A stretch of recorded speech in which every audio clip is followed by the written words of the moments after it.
Thank you for the very kind introduction, Eddie. So I'm going to discuss with you all the power of compassion to change the community in which we live, as we all have the capacity to change another person's life, no matter what their circumstances. I'm most excited to share with you today, though, that of the concept of neuroplasticity, that we can change our brains, our bodies, our immune systems, which then changes the life experiences of other people. This as well. Okay. Compassion is one of the fundamental ways we can change our brain and our bodies, and many scientists share this view with me. I want to explore the neuroscience behind compassion by identifying the changes that occur in our brains and our bodies and that of others, with simple ways to practice compassion in order for us to thrive. This again. So what is compassion?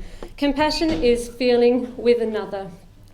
It's being sensitive to the suffering of self and others with a deep commitment to try and prevent or relieve it. When someone acts with compassion, it has a positive effect on their physiology. It takes them out of the threat mode and into the rest and digest mode. And we become much more intentional in responding effectively and creatively, allowing our smart brain to function at its best. So for humans, it's very important, if we are to thrive rather than merely survive, that we need to be educated by our parents for 10 to 15 years. In the savannah in Africa, where we originated, our children were cared for and nurtured, and we developed nurturing pathways, and we continue to do this. Our children learn from us in very direct ways through interaction and modelling, and in neuroscience we call this the mirror neuron system. This is my favourite. When we care and when we nurture, particularly our children, we are rewarded with oxytocin, the love nurturing hormone. When a mother responds to her children with compassion and to alleviate that suffering, she is rewarded with oxytocin and other neurotransmitters through these nurturing pathways. We have a natural capacity for compassion. We are finely attuned to seeing other people's suffering through facial expressions, body language. However, everyday stress, social pressures, or life experiences can affect this capacity to fully actualise.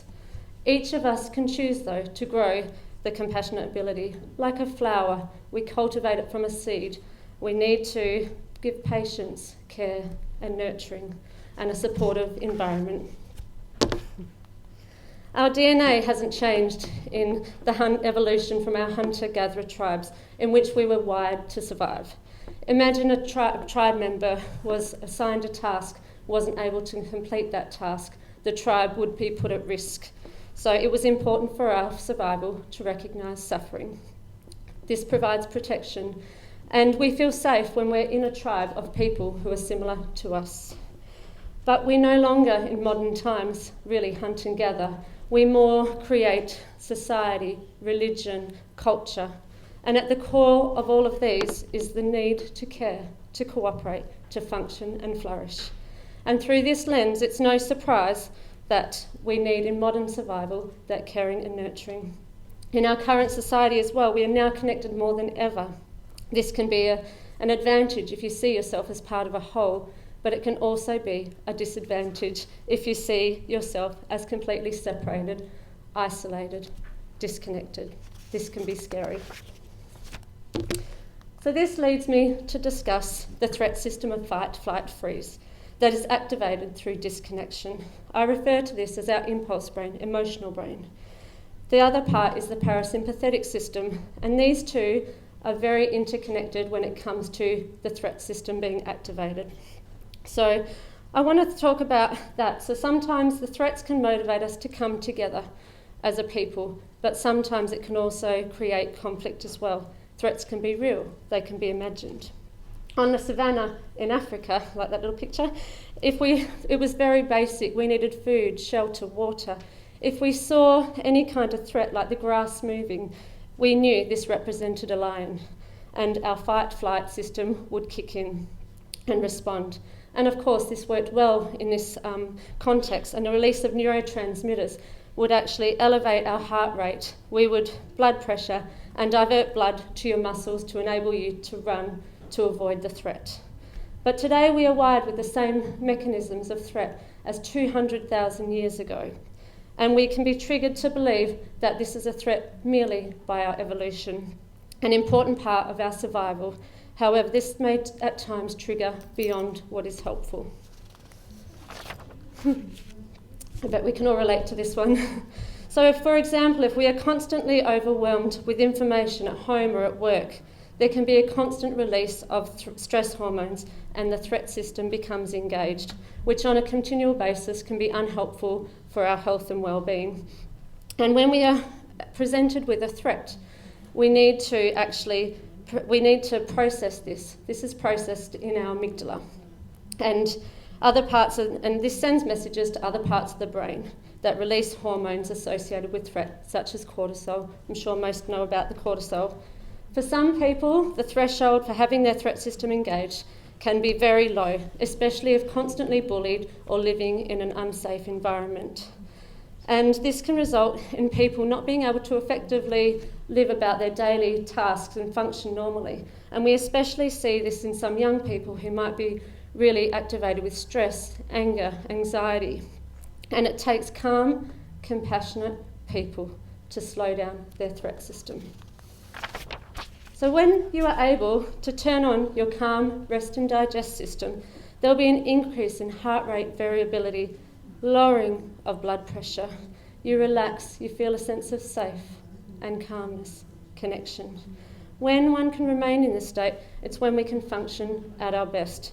You'll be healthier. The area of your brain, the prefrontal cortex, or the smart brain, which I call it, works better to enable you to flourish. You'll be healthier, and think about this, we all have the capacity to actually be compassionate and get these health and wellness benefits. I would like for a moment just to quickly consider the education system.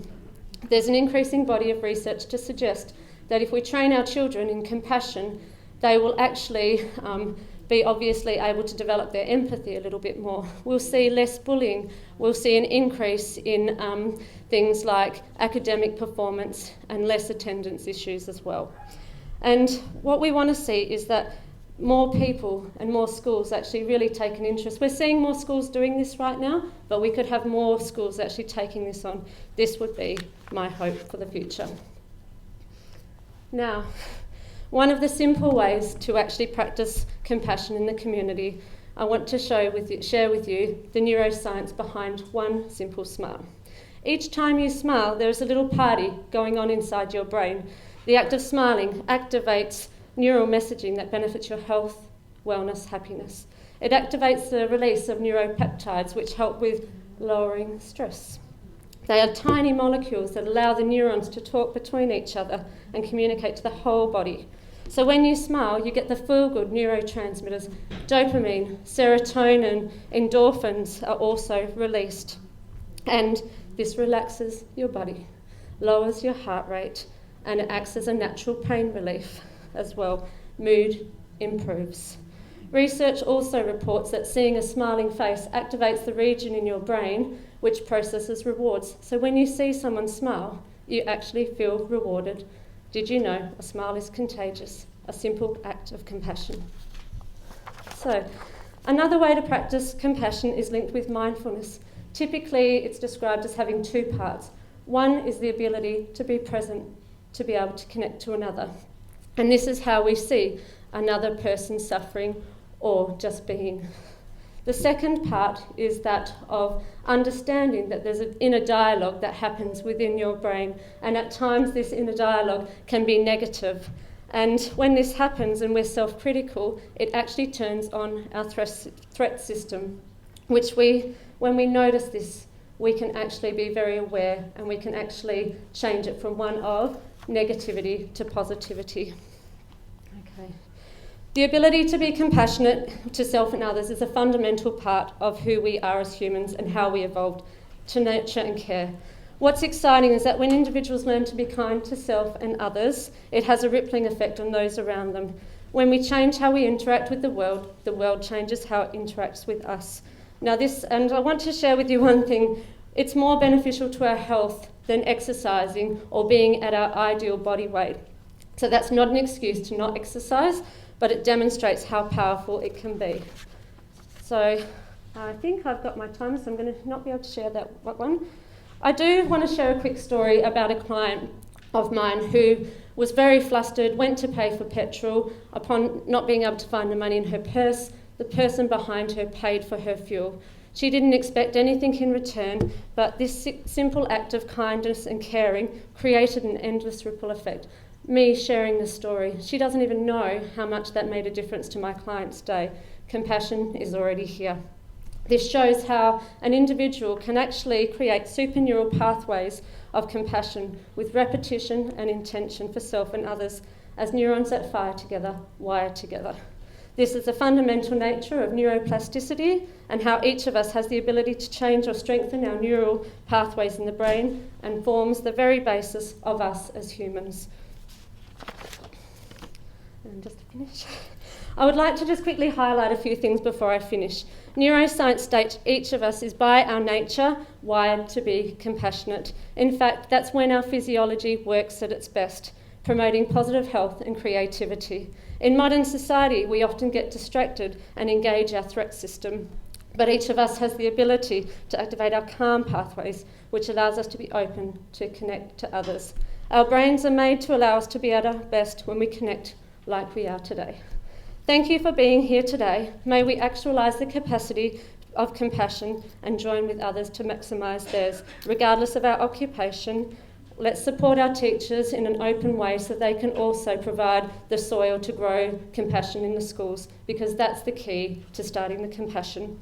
I hope that you now all share the belief that the growth of compassion is the key to a successful community. All we need to do is develop our human nature and qualities, our need for love and connection. Thank you.